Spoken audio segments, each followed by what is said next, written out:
Hello everybody and welcome to the Red Army. This is where we talk about anything and everything about Manchester United. So this is your latest Manchester United news. It's game day today. We are going to play Ipswich. So we are going to look at that game and what it means to Manchester United and to Ipswich as well. We are also going to look at the potential lineup for Manchester United. We're going to talk about Marcus Rashford and his performance at Aston Villa last night. We are also going to talk about Rasmus Højlund and why we believe there are higher chances that he might not be at Manchester United next season. So let's begin by looking at the game today. We are hosting Ipswich at Old Trafford. This is a must-win game for both teams because they are struggling. Man United, we are 13 points away from relegation. So if we lose this game today, we are just going to be 10 games away from the bottom three. Ipswich are 17 points and they occupy the 18th position on the table, which means they are among the bottom three. So they want to escape this zone, and that means they would actually turn on the pressure when they come to Old Trafford, aiming to win all 3 points. If Ipswich win today against Manchester United, then it's over for Man United, because now everybody will know that Man United is an easy target, and the remaining 5 games after Ipswich, they are going to be an uphill battle. Remember, we haven't played against Arsenal yet. We haven't played against Manchester City. These are very huge games that, and if we lose today, if we lose our focus against Ipswich, a team which is already in relegation, that means that all other teams will actually know that Manchester United is ripe for picking, and it's open season on Man United, and that means the relegation battle or the relegation threat will be very, very real for Man United fans. So the team is still ravaged by injuries, and Amorim actually, I was watching his press conference. I was hoping for some good news. You know, some players might be available, but none of them are actually available. Most of them are still out. They are not going to play this game. So our team selection is very limited, and Amorim will have to name even some academy players to be on the bench. Yes. So let's look at the potential lineup. So in the goalpost, I think Onana is an automatic starter for this game. He's going to be our goalkeeper tonight. Then in defense, we are going to have Delete, Maguire, and Yoro as our back three. These are the players who are supposed to be in charge of the defense, okay?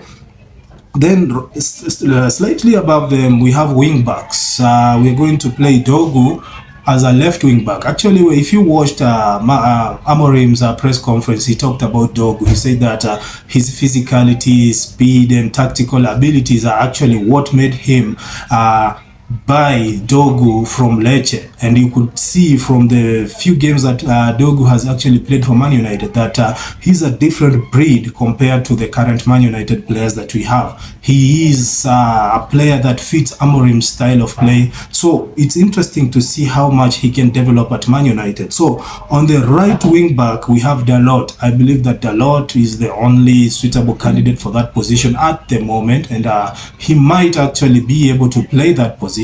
And I think he's actually one of our standout players. I mean, he's not really the Dalot that we knew or the Dalot that we hoped he would be, but at least he's covering that space very well, okay? So in the midfield, we have Casemiro and Ugarte. These are two holding midfielders who will actually be operating the midfield. Hopefully that they can control the midfield so that we are not overwhelmed in that section. So slightly above them, we have Bruno Fernandes as our attacker midfielder. He's going to be actually coordinating and trying to pull the strings in the midfield to initiate attack, okay? And slightly above him, we have Højlund and Zirkzee. These will be our primary attackers. These players will be our primary attackers. So let's talk about Højlund since we have mentioned him. Actually, I also watched if you watch Amorim's press conference, you can see that he praised Højlund. He said that he's very fast and very strong, okay? He has pace and he's strong, and he did not actually fault Højlund. He faulted the entire team. He said that we don't provide him services, we don't provide him with assists. That's why it's actually difficult for him to score. So it's a team problem and not a Højlund problem, okay? But we'll talk about Højlund a little bit later on and explain why we believe that the player is actually struggling at Man United personally and individually instead of blaming it on the team, okay? So I think Højlund and Zirkzee will will be playing, and then one of them or two of them will be substituted. And I think Chido Obi Martin will be playing today as a substitute. The last time he played at Everton, he played the last 20 minutes. So actually, if you can look at how Amorim is transitioning the player into the team, he's taking him step by step, actually increasing the time of play, increasing minutes. Because the first game where he showed, actually he played against Tottenham, he played very few minutes. Then later on, when we were playing Everton, he played 20 minutes. This means that the manager is actually trusting him a bit more and actually giving him more minutes. So today we want to see how many more minutes he can be given. Maybe he'd come in the 60th minute in the second half, maybe even come in the 50-something minute. You never know. So let's wait and see. But I am rooting for this kid. I'm rooting for him. He's still fresh, still green. So that means he can go any direction, but I'm hoping that he takes on a better direction and become an asset to Manchester United. So another potential substitute will be Garnacho if he is going to be fit. If Garnacho is going to be fit, then I think we are in good hands, because Garnacho is somebody who actually can turn on the game. You remember when he was brought in at Everton, we were losing 2-0, and when he came on, he changed the game. I mean, he is a player who can inject energy into the game and turn your fortunes around. So I would really love to see him start this game, but all in all, we just have to wait and see who the manager picks. Okay, I think I'll be covering that game once it's done. I'll be posting a video, and I'm trying to organize some equipment here so that I can be going live. I hope you guys will support me. I hope you guys will be joining the live, and especially the live watch along, so that we can communicate, we can talk, maybe we can analyze the game as it is being played. I love to analyze games. Okay, I hope you guys love that as well. So that's it. That's the lineup which I believe we're going to have today. The manager is going to name today. So let's talk about Højlund. You see, I was reading an article, and I'm pretty sure most of you have read that article, where it said that Man United coaching staff are losing patience with Højlund. They are losing patience with him. They feel like he is not actually fully there. He's not 100% there. Like, he's struggling with confidence and everything. And you can see the way he plays. He's very nervous. He's not the striker that actually, he's not a poacher. You know, people who are confident, they just lurk around there. The opposition's last third, final third, and then they score those tap-ins, okay, those sneaky goals that, like Haaland of Manchester City. If you can see Højlund, you can see he's really struggling with self-confidence and self-belief. And the manager, the coaches are actually trying to help him, but it's believed that they are losing patience with him. And I think if he continues down this road, given how Ineos have shown their ruthlessness, I believe we are going to sell him. We are going to sell him in summer. And if we sold him, he's going to raise actually a significant amount for us as Manchester United. So what happens? If we sold Højlund, I think we can command a good fee, like a 60 million euros or 55 million euros. And then maybe we can sell Zaxi, because Zaxi is lost at Manchester United. Zaxi is completely lost. Maybe we can sell him. Then after that, maybe we can go ahead and sell Casemiro, and then Rashford and Sancho. These are players who we can do without. If we sold them, then we can go ahead and buy a striker and other players who can fill their position without breaking the bank and without finding ourselves in problems with PSR. Now, what really happens is that if Manchester United want to be a complete animal team, they would actually sell these Manchester United players, bringing different players. You know why I'm saying we should sell them? Most of these players were bought by Ten Hag. They fit his system. They don't fit Amorim's system. So if we want to help the manager, we need to offload some players who don't fit his system. Players who are struggling. You see, Marcus Rashford was struggling, not under Amorim alone. He was struggling under many managers. So getting rid of him made sense. Okay, maybe he can go to Aston Villa and rediscover his form, and maybe he can come back to Man United. But I really doubt it. I don't think he's ever going to come back to Man United. I've covered that in another video. And Sancho himself, I don't think he has any future at Man United. So these two players, we can do without. We can do without, because at the moment they're not helping us. So selling them will actually be beneficial to Man United since we can generate funds. Okay, then we can sell Casemiro because he's not a player for the future. He's old.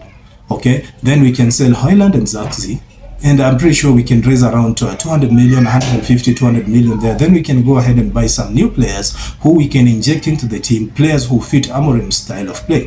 Why am I saying this? I'm saying this because, you know, we know very well that Ineos say that they are laying off, they're making some position redundant so that they can free some funds and inject the funds, the money back into the club. Now, that they don't have to do that. All they need to do is to sell these players who are actually not actually aligning with our future, aligning with our interest. We can just sell them.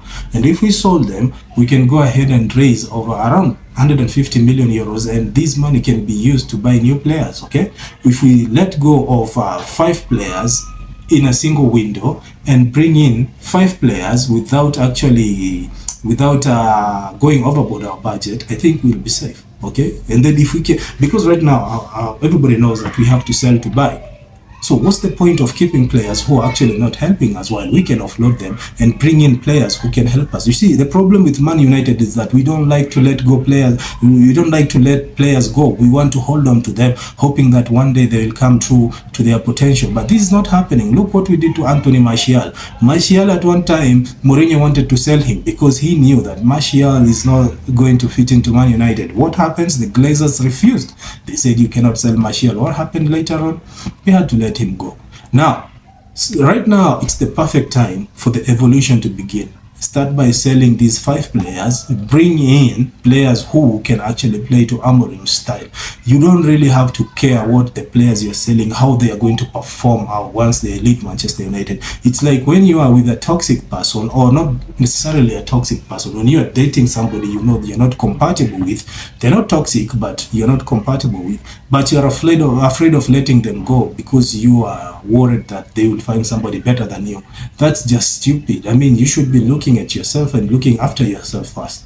Like, you need to know that if I let go of this player, I'm letting them go because I know very well they don't fit into our system. So we need players who can fit into our system. Okay, that's why I would really appreciate if Man United would stop laying off our workers and look into selling players. I mean, five players in a single window is a success. Selling 5 players and buying 5 players in a single window, it's a huge success, and it will send a huge statement across the Premier League that we are serious. But until that happens, no matter what Ineos and the Glazers do, we will never take them seriously. Okay, now let's talk about Rashford. I watched the game last night. Rashford came on, I think, in the 68th minute, but by then Aston Villa were already losing the game against Crystal Palace, and there was little he could do. I don't think Rashford is 100% there as well. I don't think he's there yet. I think he still has a lot he needs to work through so that he can become the Rashford that we knew. But again, like I said, I don't think Rashford is ever coming back to Man United. I think he's going to stay at Aston Villa, but there are higher chances he'll stay at Aston Villa, because I thought by now Rashford would have gotten the bounce, you know, the bounce that players usually get once they leave the club, where they are underperforming. You see, like Anthony, when he left Man United for Real Betis, you can see he has some assists, he has some goals. I thought that the same thing would happen to Marcus Rashford. I thought he was going to be a regular scorer, goal scorer. But as it turns out, he still has a lot to deal with. So I don't see him leaving Aston Villa. I think he's going to be convinced to stay at Villa. Then maybe he'll try and grow his stock and improve his value so that later on he can go to a huge club like Barcelona. So that's all for today. Let me know your thoughts in the comment section. Let me know what you think about today's game. Do you think we are going to win, or do you think we are going to lose? Let me also know your thoughts about Højlund and the lineup which I've mentioned. Let me also know your thoughts about Zirkzee, selling Zirkzee and Højlund and Casemiro, Rashford and Sancho. Let me know your thoughts on all this. Okay, take care, and I'll see you in the next video.